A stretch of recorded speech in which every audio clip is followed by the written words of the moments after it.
आप देख रहे हैं डार्क फाइल्स। तो चलिए बढ़ते हैं आज की इस कहानी की ओर। घटना आज से काफ़ी साल पुरानी है। उस समय ना तो किसी के पास फ़ोन हुआ करता था और ना ही लोग ज़्यादा देर तक बाहर घूमा करते थे। इस घटना ने मेरे दिलो दिमाग पर एक ऐसी छाप छोड़ दी जिसे आज तक मैं निकाल नहीं सका और न ही अपने जीते जी कभी निकाल पाऊंगा। दरअसल हुआ कुछ यूं था कि मैं अपने गांव अपने परिवार वालों के पास लगभग 3 सालों के बाद जा रहा था। तो इस बात से मैं इतना ज़्यादा खुश था कि खुशी के मारे मुझसे कोई भी काम ठीक से हो नहीं पा रहा था। मेरे गांव के घर में मेरे मम्मी पापा, चाचा और दादा दादी रहते थे, जिनसे मिलने की खुशी मेरे लिए काफ़ी ज़्यादा थी। असल में मैं अपने गांव से काफ़ी दूर शहर में हॉस्टल में रहकर पढ़ाई करता हूँ। खैर, गांव जाने की बस शाम के 4 बजे की है, जो मुझे रात के 10 बजे तक अपने गांव पहुंचा देगी, जिसके बाद मैं फटाफट से गांव जाने की तैयारी में लग गया। हालांकि अभी वक्त दोपहर के 12 बजे का हो रहा था, तो मेरे पास तैयारी करने के लिए अभी काफ़ी वक्त था। सारी तैयारी कर लेने के बाद ठीक शाम के 3:30 बजे मैं हॉस्टल से निकलकर नज़दीकी बस स्टॉप पर पहुंचा, जहां मेरे गांव जाने की बस पहले से ही लगी हुई थी। तो मैं बस में चढ़कर एक सीट पकड़कर बैठ गया। मैंने 2 दिन पहले ही चिट्ठी के माध्यम से घर पर बता दिया था कि आज मैं आने वाला हूँ। खैर, बस में बैठने के आधा घंटा बाद यानी कि ठीक 4 बजे बस भी खुल गई, जिसके साथ साथ मैं और बस हम दोनों गांव की तरफ आगे बढ़ने लगे। मौसम ठंड का होने के कारण बस में मुसाफिरों की संख्या काफ़ी कम थी। बस में सभी लोग अपनी अपनी खिड़कियां बंद करके बैठे हुए थे, ताकि बाहर चल रही ठंडी ठंडी हवाएं बस के अंदर ना आ सके। कुछ देर बस चलने के बाद ठंड का असर साफ साफ रास्ते पर दिखने लगा, क्योंकि अब रास्ता काफ़ी सुनसान हो गया था। शाम के 7 बजे ही रात के 10 बजे की तरह मालूम पड़ने लगा था। खैर, अभी भी मुझे काफ़ी लंबा सफ़र तय करना था, तो मैं चुपचाप बस में बैठा रहा। बस आगे बढ़ती चली गई और एक पर एक मुसाफिर अपनी मंजिल पर उतरने लगे। अब बस मेरे गांव के बस स्टॉप से 10 किलोमीटर ही दूर रह गई थी और बस में इक्का दुक्का मुसाफिर ही बचे थे कि तभी काफ़ी रफ्तार से चल रही मेरी बस अचानक से बंद पड़ गई। पहले पहले तो मुझे लगा कि बस को ड्राइवर ने किसी स्टॉप पर बंद किया है, मगर जब बस ड्राइवर के बार बार स्टार्ट करने की कोशिश करने पर भी जब बस स्टार्ट नहीं हुई, तो मुझे समझ आ गया कि ज़रूर कुछ दिक्कत है। जिस पर मैंने चिल्लाकर कंडक्टर से कहा, क्या हुआ कंडक्टर साहब, बस स्टार्ट नहीं हो रही क्या? इस पर कंडक्टर ने जवाब दिया, लगता तो ऐसा ही है साहब, रुकिए मैं उतर कर देखता हूँ। जिसके बाद कंडक्टर बस से उतरा और कुछ देर बाद जांच पड़ताल करने के बाद बोला, लगता है बस के इंजन में कोई परेशानी आ गई है, बस आगे नहीं जा पाएगी। कंडक्टर के मुंह से ये सुनकर मैं एकदम से चिंता में पड़ गया कि अब मैं घर जाऊंगा तो जाऊंगा कैसे। अभी भी मेरा गांव यहाँ से 10 किलोमीटर दूर है। देखते ही देखते बस में बचे इक्का दुक्का मुसाफिर बस से उतरने लगे, जिसके साथ साथ मैं भी बस से उतरा। बस से उतरते ही जब मैंने अपनी निगाहें घड़ी की ओर घुमाई, तो वक्त हो रहा था रात के 9:45 बजे का। मुझे ठीक से रास्ता भी पता नहीं था कि मैं पैदल चला जाऊं, मगर मुझे इतना ज़रूर पता था कि मुझे आगे जाना है। तो मैं चलकर रास्ते पर आगे बढ़ने लगा। रात काफ़ी हो गई थी, जिस कारण पूरा रास्ता सुनसान हो गया था।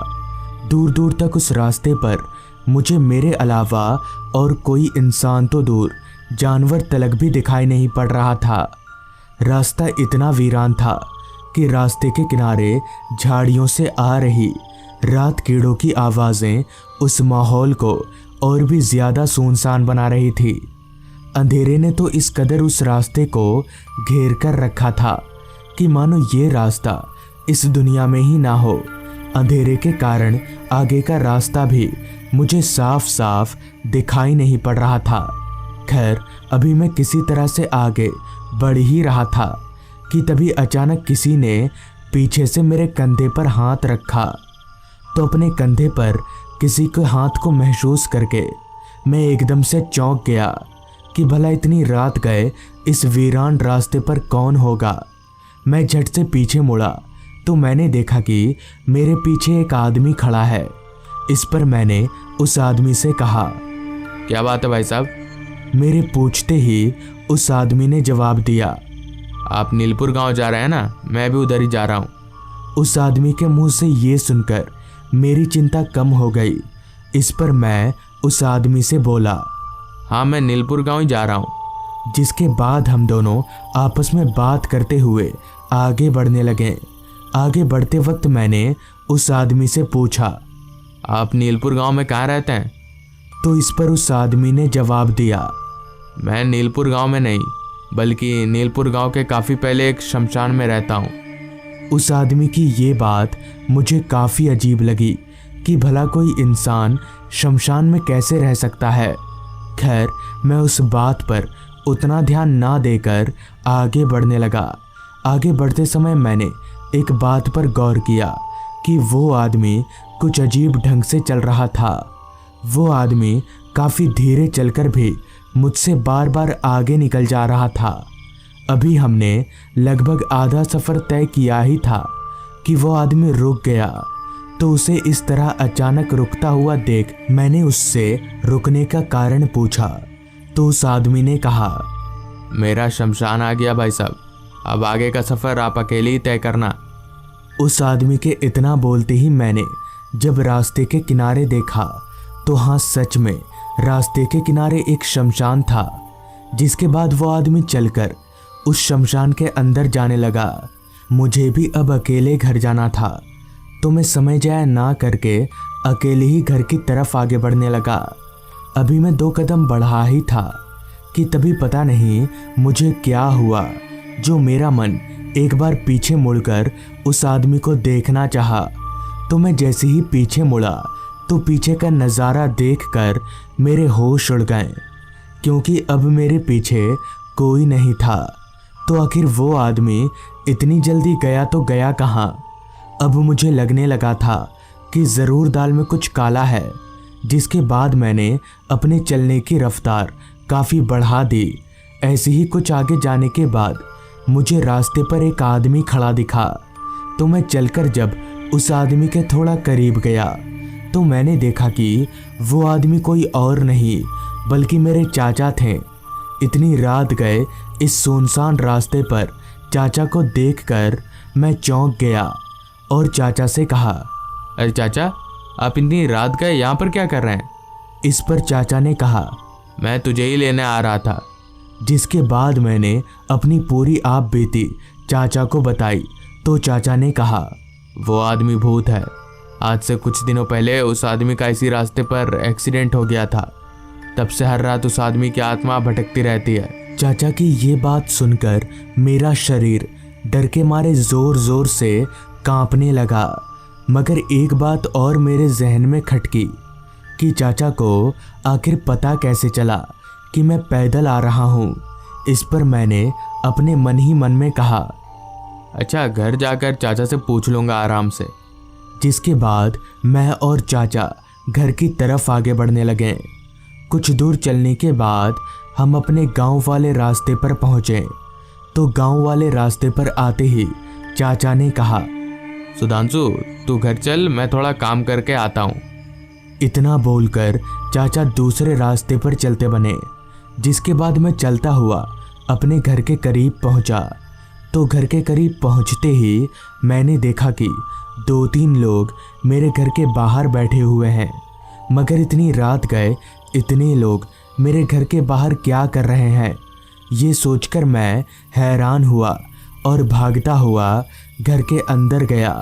तो घर के अंदर का नज़ारा देखकर मेरे हाथ पैर कांपने लगे, क्योंकि मेरे घर के अंदर एक अर्थी सजी हुई थी और उस अर्थी पर कोई और नहीं बल्कि मेरे चाचा लेटे हुए थे। फिर बाद में किसी से पूछने पर पता चला कि आज सुबह खेत में काम करते वक्त चाचा को किसी जहरीले सांप ने काट दिया, जिससे उनकी मौत हो गई। और अभी थोड़ी देर पहले जो मुझे चाचा मिले थे वो असली चाचा नहीं बल्कि उनकी आत्मा थी, जो सिर्फ मुझसे मिलने के लिए आई थी। तो दोस्तों, ये थी आज की कहानी। अगर आपको ये कहानी पसंद आई हो तो चैनल को ज़रूर सब्सक्राइब कर लें। तो मैं आपका दोस्त आर्यन जल्द ही मिलूँगा आपसे ऐसी ही एक कहानी के साथ। बहुत सालों के बाद हम 3 दोस्त एक जगह इकट्ठा हुए, तो हम सभी आपस में मिलकर काफ़ी खुश थे।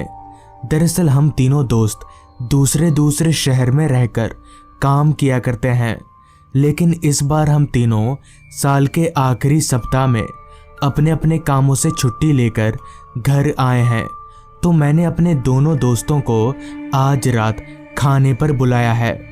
खाना पीना खाने के बाद मैंने अपने दोनों दोस्तों को यहीं पर रहने के लिए बोला। पहले तो वो दोनों नहीं मान रहे थे, मगर मेरे काफ़ी जिद करने पर वो दोनों मान गए, जिसके बाद हम तीनों मेरे कमरे में सोने चले गए। मगर हम तीनों को आज रात कहाँ नींद आने वाली थी। हम बिस्तर पर लेटकर बातें करने लगे। अभी हम बातें कर ही रहे थे कि तभी मैंने कहा, यार हम तीनों कितने सालों से कहीं घूमने नहीं गए। इस पर मेरे दोस्त आकाश ने कहा, हाँ यार, सच में काफ़ी साल हो गए, तो चलो इस बार कहीं घूम कर आते हैं। आकाश के ये बोलते ही हम तीनों दोस्त इस सोच में पड़ गए कि आखिर जाएं तो जाएं कहाँ। जिसके बाद हमने तय किया कि हम उदयपुर घूमने जाएंगे, जिसके लिए हम कल शाम को अपने घर से आकाश के घर पहुंचेंगे और वहां से आकाश के कार के सहारे उदयपुर की तरफ निकल पड़ेंगे। सारी बात तय करने के बाद हम फटाफट से सो गए, क्योंकि कल सुबह हमें काफ़ी सारी तैयारी भी करनी थी, लेकिन एक्साइटमेंट के कारण हमें नींद नहीं आ रही थी। कुछ देर की मशक्कत करने के बाद नींद ने हमें अपने आगोश में ले लिया। फिर सुबह जब हमारी आंख खुली तो वक्त हो रहा था सुबह के 8 बजे का, जिसके बाद हम फटाफट से उठे। अजय और आकाश अपने अपने घर चले गए थे, क्योंकि उन्हें भी काफ़ी सारी तैयारी करनी थी। खैर, उनके जाने के बाद मैंने सारी तैयारी शुरू कर दी। मुझे दोपहर के 4 बजे आकाश के घर जाना था, तो अभी मेरे पास काफ़ी समय था। उदयपुर में हम 3 दिन रहने वाले थे, तो मैंने अपनी 3 जोड़ी कपड़े ले लिए। जिसके बाद सारी तैयारी करके ठीक 3:30 बजे मैं आकाश के घर जाने के लिए अपने घर से निकला। आकाश का घर मेरे घर से थोड़ी ही दूरी पर था, तो मैं करीब 15 मिनट पैदल चलने के बाद आकाश के घर पहुंच गया, जहां आकाश पहले से ही तैयार था। बस अब बारी थी तो अजय के आने की। तकरीबन 5 मिनट और इंतज़ार करने के बाद अजय वहां आ गया, जिसके बाद हम आकाश के कार में बैठकर उदयपुर की तरफ आगे बढ़ने लगे। हमारे यहाँ से उदयपुर लगभग 700 किलोमीटर दूर था, तो हमें वहाँ पहुँचने में काफ़ी समय लगने वाला था।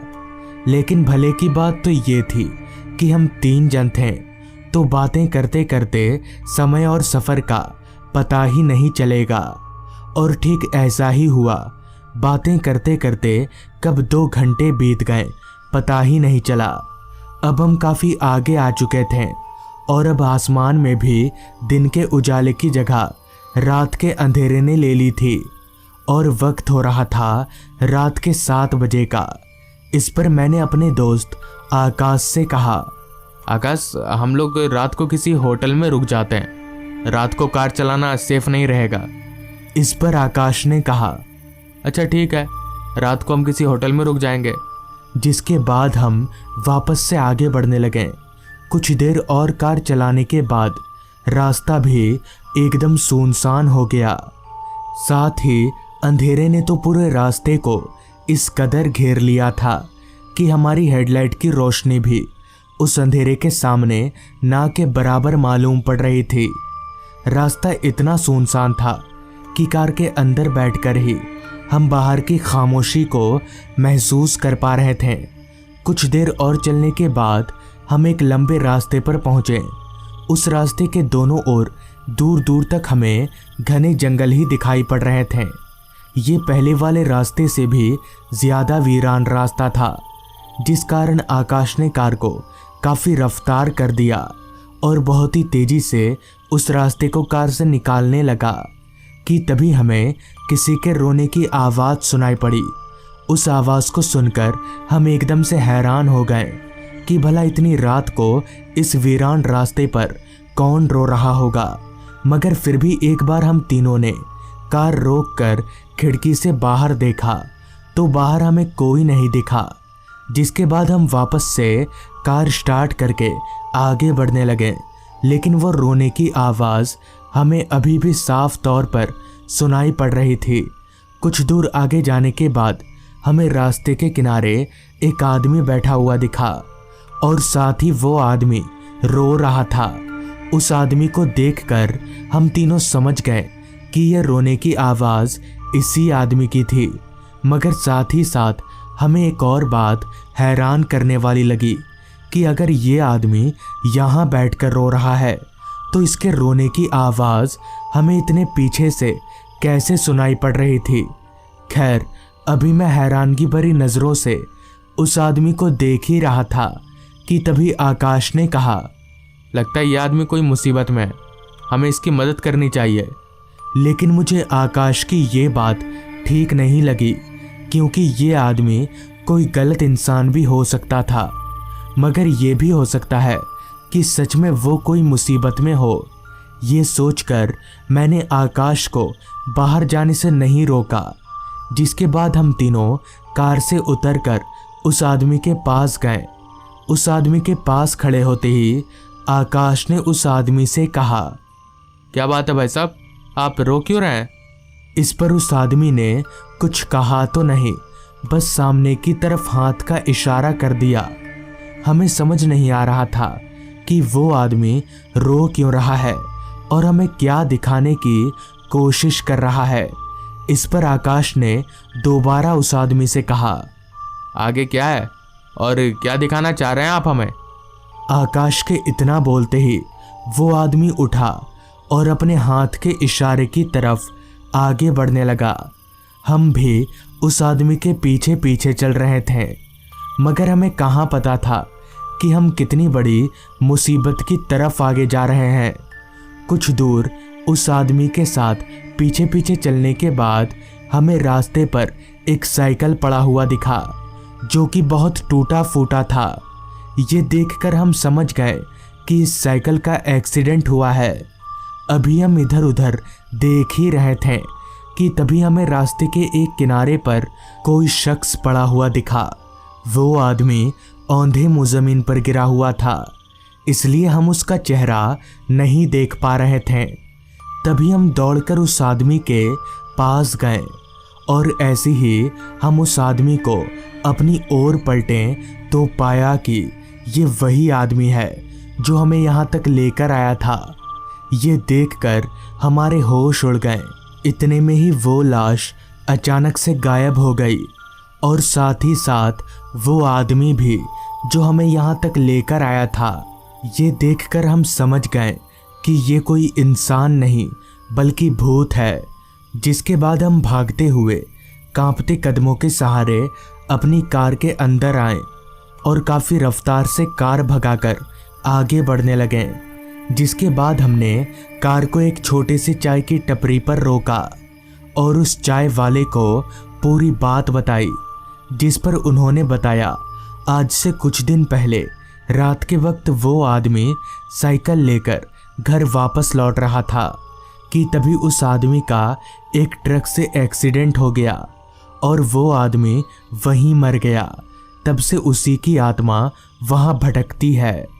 तो दोस्तों, ये थी आज की कहानी। अगर आपको ये कहानी पसंद आई हो तो चैनल को ज़रूर सब्सक्राइब कर लें।